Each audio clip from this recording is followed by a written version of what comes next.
What if there's meaning in the in-between, in the everydays, in the little stuff? What if there's beauty to be realized in the story of your life right now?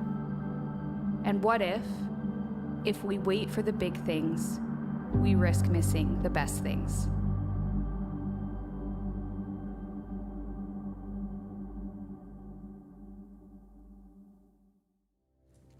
So my earliest memory is getting my hand caught in a defrost fan on my father's semi-truck when I was 4 years old.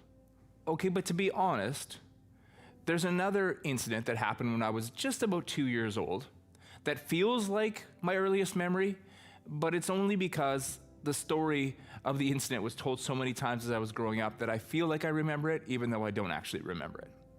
Okay, that was the time that I crashed my dad's police car into a brand new Cadillac. Okay, so I was just about 2 years old. My dad had finished his shift with the RCMP, and the only thing that he had yet to do before we could celebrate Christmas together as a family was to bring his police car to the RCMP garage and pick up our family car. And I guess because it was Christmas, he decided to take me along. And so I went along for the ride, and when we got to the RCMP garage, I think my dad said something like this: "Whatever you do, Mike, do not touch this lever," that lever being the gear shift along the steering column of his police car. But as soon as he got out, I must have went straight for it, and I pulled it down, and somehow I got his car into reverse, and it was running. So now there's a 2-year-old joyriding across the Canadian prairies. Now, fortunately for me, my joyride ended quite quickly and quite suddenly as I ran into a brand new Cadillac. Now, it was funny when we told that story years later, but I would imagine that it was less than a holly jolly Christmas for my dad. Okay, but my earliest memory, like what I actually remember, was the time that I stuck my arm way down the defrost tube of my father's Kenworth. So far down, in fact, that I got my hand caught in the fan. And I still remember it. I remember the shock. I remember the sound that it made. I remember pulling my hand out and grabbing it really, really tightly with my other hand, closing my eyes, willing myself not to cry. And it's funny, because if I had to tell you an overriding emotion in that moment, my overriding emotion from my earliest memory would have been shame. I was ashamed. I was ashamed that I was so stupid that I didn't realize that at the end of the defrost tube would be a fan. And I was ashamed that even though I closed my hands and tried for everything I was worth to not cry, that tears slid down my face. I'm not sure exactly what I was expecting from 4-year-old me. You know, like, wow, would you look at this? There's a fan at the end of that tube. But I guess I would ask you, what's the overriding emotion from your earliest memories? Is shame in there anywhere? Brene Brown defines shame this way. She says it's an intensely painful feeling or experience of believing that we are flawed and therefore unworthy of love or belonging. An intensely painful feeling or experience of believing that we are flawed and therefore unworthy of love or belonging. So when you look back to some of your earliest memories, is the overriding emotion for you shame? Or maybe a better question would be this: if you look back to some of your most recent memories, is the overriding emotion shame? It got me thinking this week about catchphrases that preachers use. Man, if you've been in church for any time at all, you've probably heard some of them. And if you've been preaching for any time at all, you've definitely used some of them. Preacher catchphrases like this one: "Me plus God is always a majority." And I love that. That's great. I mean, it lacks a little bit of context, but it's awesome. Or, "I believe that mess that you're in right now is one day going to be your message." I believe that test that you're walking through right now is one day going to be your testimony. Or how about this one? "When the devil shows up and reminds you of your past, you stand up and remind him of his future." Man, I love all of those. I bet you I've used all of them. But there's one preacher catchphrase that I've never actually used because I've never really understood it. And it's this one: "New levels, new devils." I've never really understood that. In fact, I heard a preacher just this week say that he didn't understand it either. And it really resonated with me when he said this: "My experience is more closely described this way: new levels, same devil."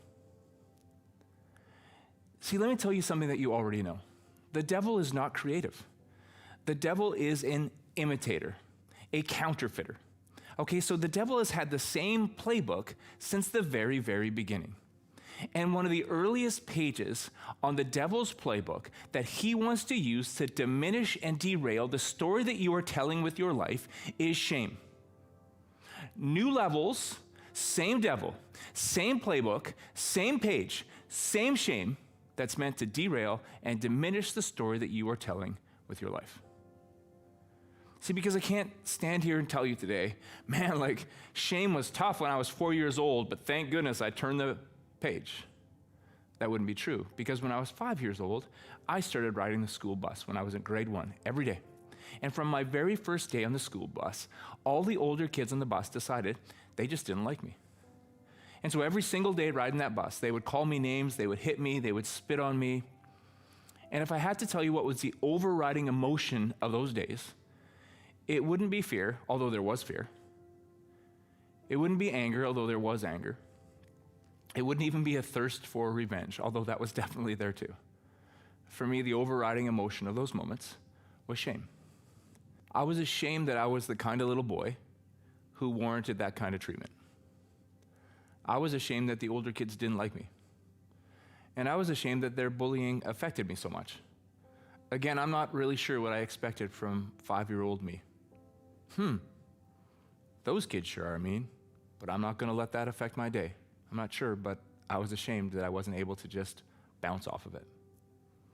And of course, the shame didn't end on the school bus. Like so many of you, shame followed me in to school. And for so many people, shame is a big part of our school experience. Right? Like when I was a real little student, I was ashamed that the teachers all labeled me a behavior problem. I was ashamed of the way that I looked. Like all the way up until grade 9, I was the shortest kid in my class, and I was ashamed of that. And then between the summer of grade 9 and grade 10, I grew a ton. I hit puberty. And now all of a sudden, I'm one of the tallest kids in my class, but I'm ashamed because I'm super tall and skinny, and I have acne, and so many things to be ashamed about in school. Ashamed that our hair isn't cool enough, ashamed that our clothes aren't cool enough, ashamed that our friends aren't cool enough.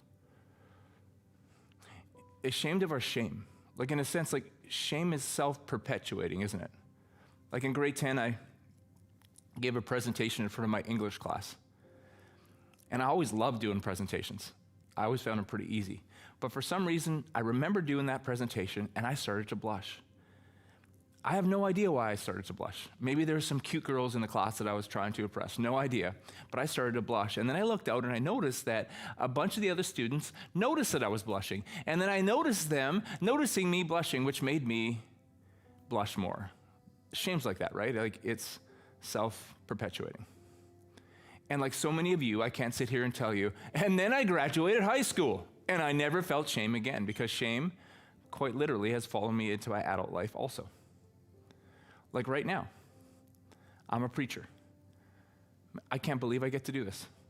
I am so absolutely thankful that I get to step up every single week, sometimes more than once, and talk about love and hope and encouragement and truth and challenge and grace. I love it. But I'll tell you, like, it can be difficult sometimes.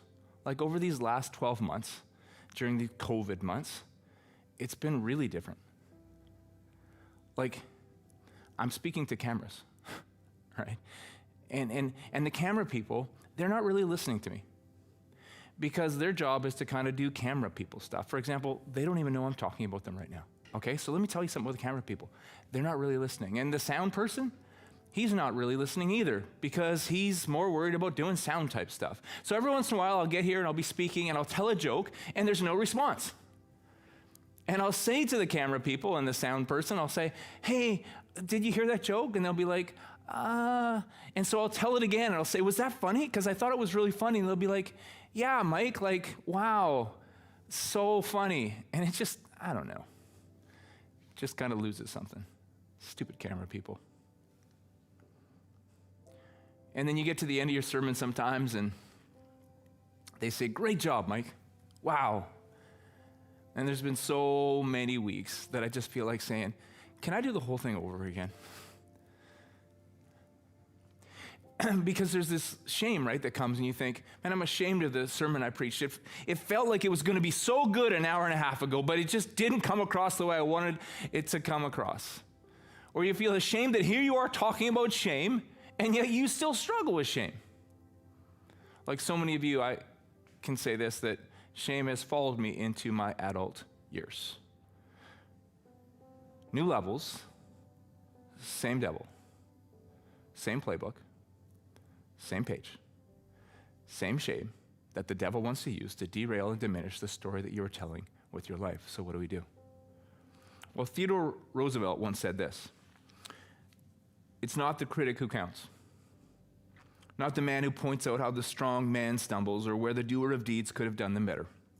The credit belongs to the man who is actually in the arena, whose face is marred by dust and sweat and blood, who strives valiantly, who errs, who comes up short again and again, because there's no effort without error and shortcoming, but who does actually strive to do the deeds, who knows great enthusiasms, the great devotions, who spends himself in a worthy cause, who at the best knows in the end the triumph of high achievement, and who at the worst, if he fails, at least fails while daring greatly, so that his place shall never be with those cold and timid souls who know neither victory nor defeat.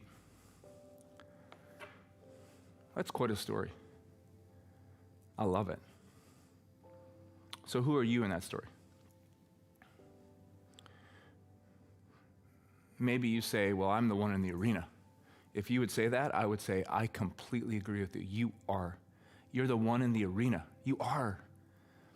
You're the one with the blood and sweat and dust and tears on your face. You're the one who keeps daring greatly. And even if you fall short, you keep striving because you know this. You know that the story that you were born to tell with your life runs through victory, but it also runs through defeat. It runs through success, and it also runs through failure. So even though you get knocked down, you get back up again because you're the one in the arena with the blood and sweat and dust and tears on your face. And you're here, and you're not going anywhere. And that's you. I believe you. I agree with you. You are the one in the arena. But there's another character in this story, right? It's the critic. Probably more than one. So who are the critics in your life? Well, you might say, well, that's easy. It's like people in my family, people in my house, people at work, people at the office, people at school, people on the bus, people online, right? It's amazing how many people online right now seem to have absolutely 0 minutes of their day to do anything constructive, to create, to make anything happen, but they seem to have endless amount of time to critique what other people are doing.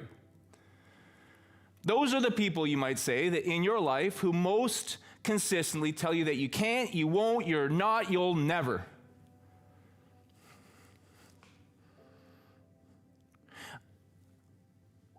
I agree with you that you have critics in your life. I do.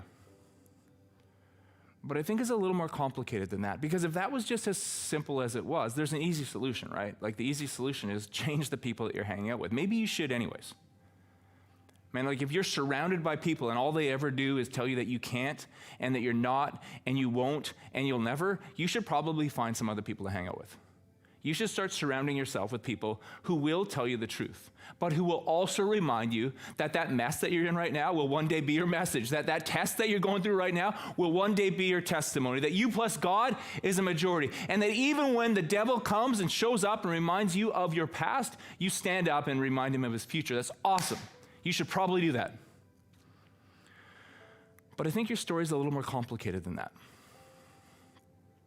So who are you? Well, you are the one in the arena. You're the one with blood and sweat and dust and tears. You're the one who is daring greatly. You are. I'm so proud of you. And you're the one that even if you fall short, you keep striving, because you know that the story that you were born to tell with your life, it runs through victory and it runs through defeat. It runs through success and it runs through failure. And even when you get knocked down, you get up again, because you're the one in the arena. Blood and sweat and dust and tears on your face, and you're not going anywhere. And I love that, and I'm proud of you.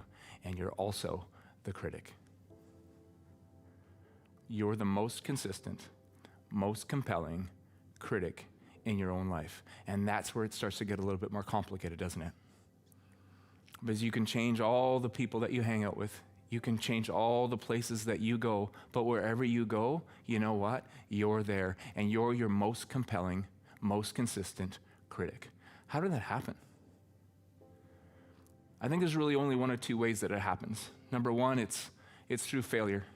Like you stuck your hand down a defrost tube one too many times.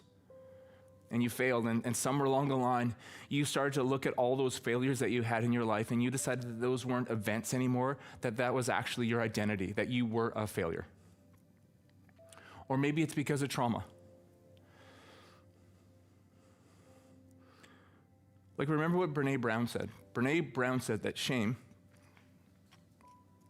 is an intensely painful feeling or experience of believing that we are flawed. Here's what's crazy.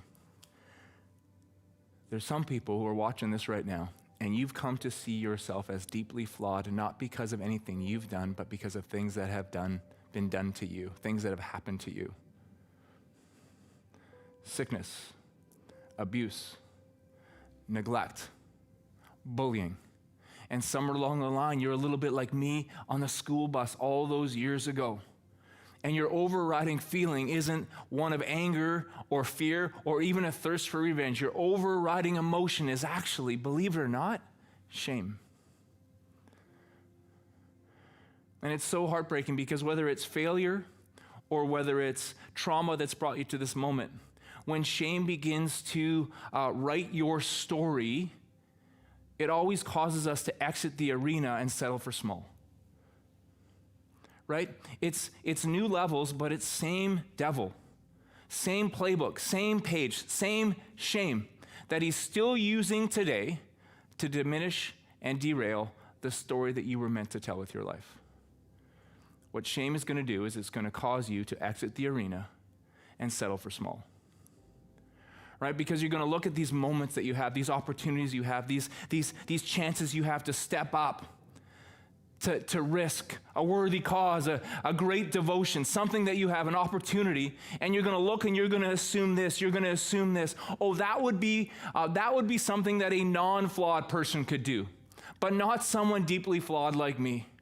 Or maybe you've got to the point in your life where you just think, man, I can't stand this shame anymore. So if anything comes your way, if any opportunity comes your way, if any moment comes your way, and there's absolutely any risk that you might fail, you step back, you exit the arena, and you settle for small. You settle for the middle lane of mediocrity because you just don't want to feel that anymore. And here's the thing, this is what I could say to you, and it's true. I could say this, that when you think that way, when you settle for small, when you exit the arena, you lose. But here's the truth. We all lose when you do that. We all lose. The Apostle Paul said it this way in 2 Corinthians 6. I can't tell you how much I long for you to enter this wide open, spacious life. We didn't fence you in. The smallness you feel comes from within you. Your lives aren't small, but you're living them in a small way. I'm speaking as plainly as I can and with great affection. Open up your lives, live openly and expansively. You say, who am I to be great? I say, who are you not to be? You're the world's foremost expert at being you. I talked about this last week. I said this, that God is writing a story with history, and it's a story of redemption. And the way that he does it is he weaves your story and my story and her story and his story together. And so there's a U-shaped hole in the middle of my story. There's a U-shaped hole in the middle of history, in the middle of this world. And the problem is it wasn't meant to be filled by mediocre you, by playing it safe you, by exiting the arena you. It was meant to be filled by the you-est you, the daring greatly you, the blood and sweat and dust and tears on your face version of you. So I implore you today, on behalf of the world, please step back into the arena. New levels, same devil. Same playbook, same page, same shame that he wants to use to derail and diminish the story that you were supposed to tell, that you were born to tell, that you were created to tell with your life. So what now? There's a story that comes to my mind. Years ago, I led a men's group. And it's kind of embarrassing to say, the men's group was called Real Men. And I think that the real was like an acronym for something. I don't remember exactly what it was, rugged, extravagant, athletic, loving men. I don't know. I don't know what the acronym was, but I think it was one. So real men, real men. But we were just talking about being husbands and being dads and being friends, It was a really unique group because there was about 20 guys in the group, ranging in age from about 22 to 62 years old. Everybody was married, but some had been married, 40 years, and some had been married 4 months. I just remember in one of our earlier meetings, I said, man, just before we start, everybody, tell me how you're doing. And the first guy went and he said, I got to tell you, I'm doing great. I had an awesome workout this morning, which is amazing because I was kind of bummed out with the Canucks losing last night and all, and I still able to power through and have a workout. That's awesome.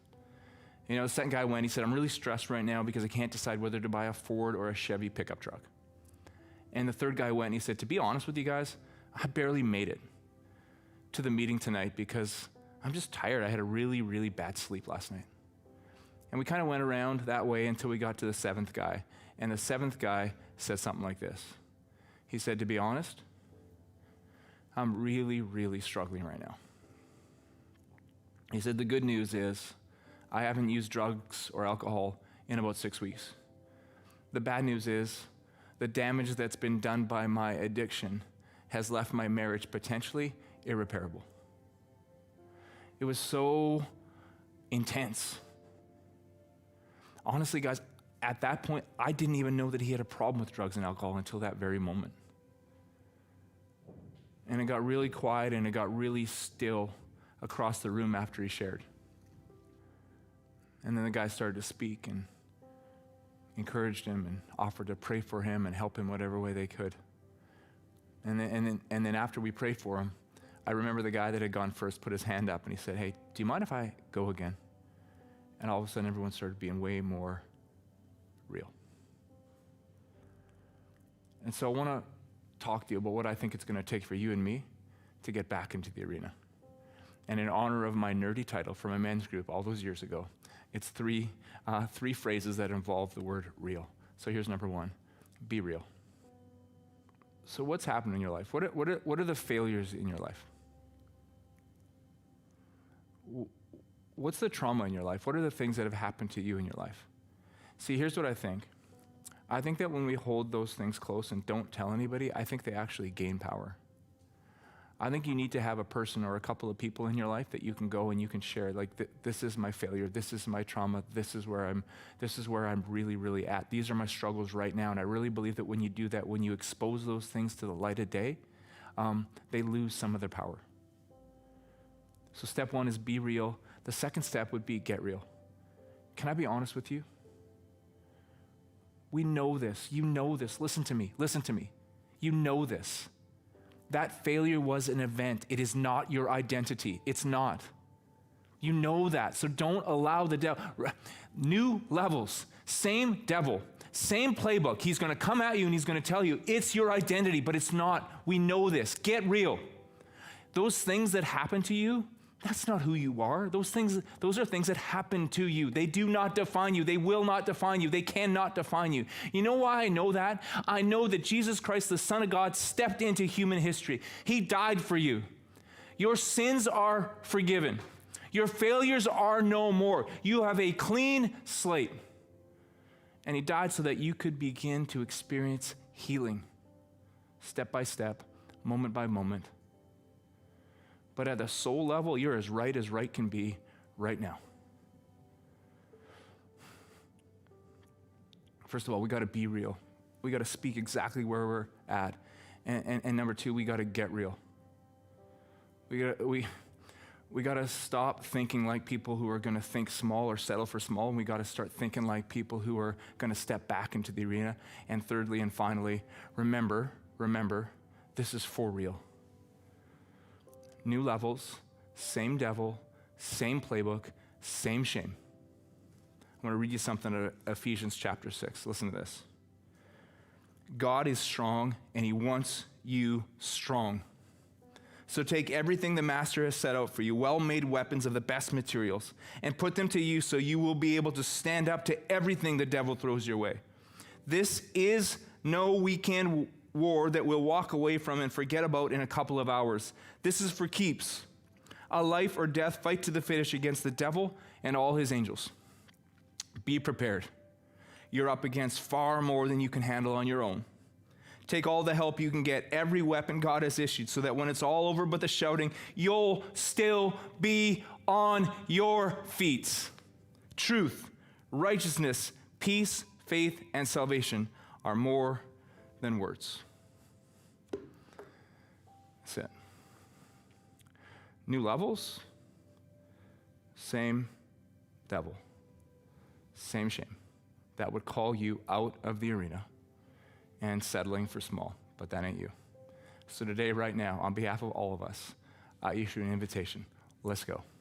Let's go. Back into the arena. Let's go. And just as I close today, I just want to pray for us all.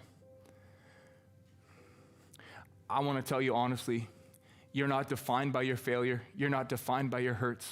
You're defined by Jesus Christ. And he says you are fully, completely, and totally loved. You are as right can be right now.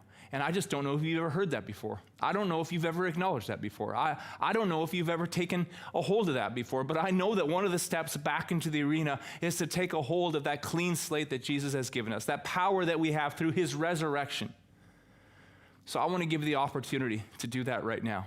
If that's you and today you want to say, man, I want to get back into the arena and I want Jesus' help to do it. So I want to give you the chance to pray and ask for his help. So let's pray. So Jesus, today, right now, I thank you that you died on the cross so that I am not defined by my failure. I am not defined by my trauma. I'm defined by you, that I'm fully, completely, and totally loved. And I'm so thankful that you rose again. Jesus, thank you. Thank you that you give me the strength today, tomorrow, and to live forever, where the best will always be yet to come. So I pray that you give me the strength today, right now, to step back into the arena and become everything that I was created to be, to tell the story that I was created to tell. I pray this all in your name. Amen. Amen. So if that was your first time ever praying and inviting Jesus into your battle, I want you to do me a big favor. I would just love it if you could text the keyword LIFE, L-I-F-E, to 604-670-3040. We don't want to stalk you, but we do want to support you. Because God's writing this story, right? And it's called redemption. And he weaves your story and my story together, and so we all need to support each other. One last thing, just before I go. Corinne wrote a book. It's called Wake Up, Walk On. You need a copy. It's amazing. If you want a copy of that book, and honestly, why wouldn't you? She's amazing. I did the devotions in this book 2 times last year, and I'm going to be doing them again. I'm going to be getting a book. You can text the keyword book to 604-670-3040. I say that to you only because I really think it's going to help. I love you guys a lot, and we'll see you next week. I can't wait.